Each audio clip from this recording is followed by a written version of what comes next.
Father Theophin Koodallur 1913 July 20 കേരളത്തിലെ കോട്ടപ്പുറത്ത് ഒരു ഭക്ത കത്തോലിക്ക കുടുംബത്തിൽ ജനിച്ചു.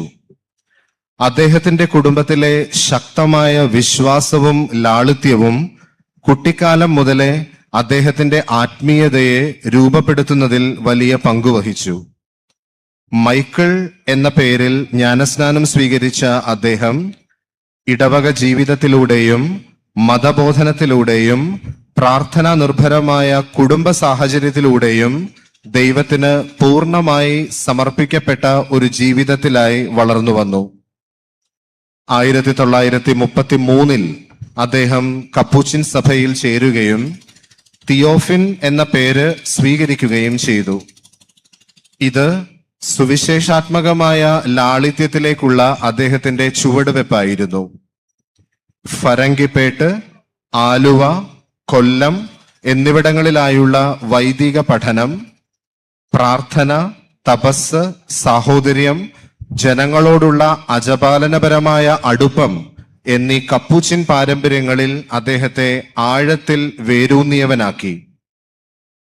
1941 വൈദികനായി അഭിഷിക്തനായ ഫാദർ തിയോഫിൻ തന്റെ ജീവിതത്തിന്റെ ഭൂരിഭാഗവും ഇടവക മിഷനുകൾക്കും കുമ്പസാരത്തിനും ആത്മീയ ഉപദേശത്തിനും കുടുംബ പ്രേഷിതത്വത്തിനുമായി നീക്കിവെച്ചു. വാക്ചാതുരിയോ ദൈവശാസ്ത്രപരമായ ഗഹനതയോ ആയിരുന്നില്ല അദ്ദേഹത്തിന്റെ ശുശ്രൂഷയെ വേറിട്ടു നിർത്തിയത്. മറിച്ച് പരിശുദ്ധാത്മാവിലുള്ള വിശ്വാസത്തിലും ജനങ്ങളോടുള്ള സ്നേഹത്തിലും അധിഷ്ഠിതമായ ഹൃദയത്തിൽ നിന്നുള്ള ഫ്രാൻസിസ്കൻ സംവേദന ശൈലിയായിരുന്നു അത്.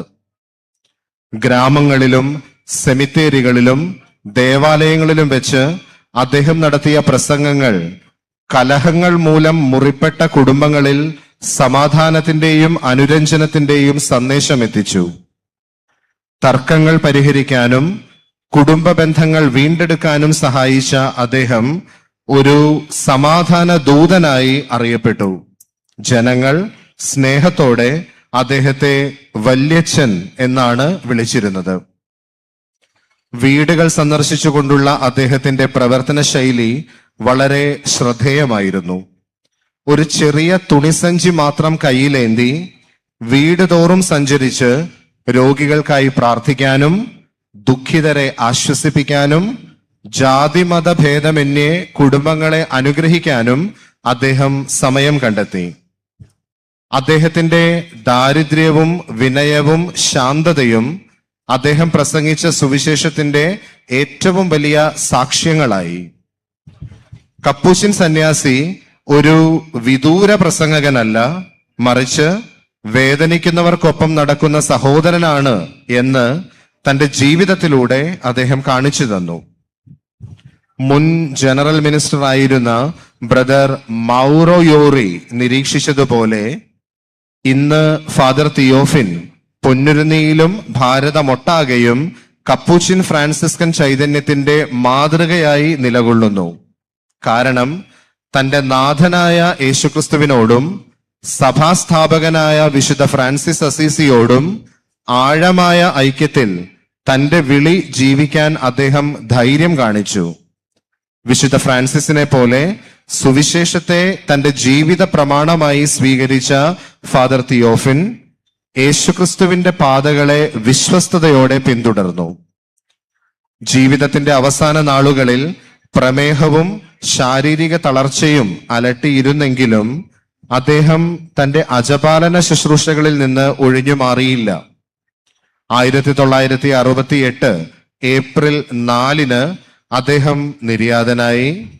പൊന്നുരുന്നിയിലെയും പരിസരത്തെയും വിശ്വാസ സമൂഹങ്ങളിൽ ഇന്നും അദ്ദേഹത്തിന്റെ വിശുദ്ധി ഒരു സജീവ സ്മരണയായി നിലനിൽക്കുന്നു.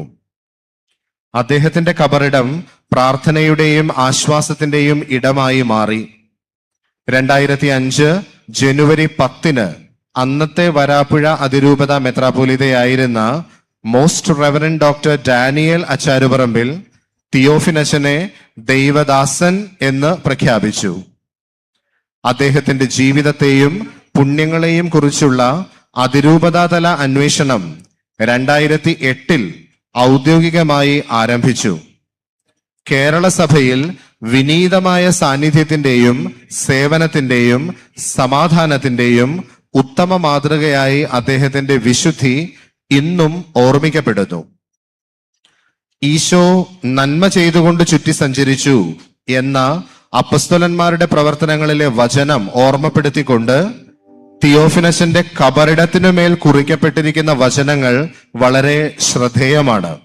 അവ ഇപ്രകാരം വായിക്കുന്നു: വേദനിക്കുന്ന മനുഷ്യന്റെ തോളിൽ കൈയിട്ട് പുഞ്ചിരിയുടെ ദീപശിഖ ഉയർത്തിപ്പിടിച്ച കർമ്മയോഗി തിയോഫിനച്ചൻ ഇവിടെ വീണ്ടും മനുഷ്യനെ കാത്തിരിക്കുന്നു. ജീവിച്ചിരിക്കുമ്പോൾ തന്നെ വിശുദ്ധൻ എന്ന് നാടും ജനങ്ങളും ഒരുപോലെ സാക്ഷ്യപ്പെടുത്തിയ ഫാദർ തിയോഫിൻ കൂടല്ലൂർ OFM ക്യാപ്പിന്റെ മരണശേഷം ജനങ്ങൾ അദ്ദേഹത്തിന്റെ കബറിടത്തിലേക്ക് ഒഴുകാൻ തുടങ്ങി എന്നത് എത്രമാത്രം അദ്ദേഹത്തിന്റെ വിശുദ്ധിയുടെ പരിമളവും ജീവിതത്തിന്റെ സ്വാധീനവും ജനഹൃദയങ്ങളിൽ ഉണ്ടായിരുന്നു എന്നതിന് ഉത്തമ സാക്ഷ്യമാണ്.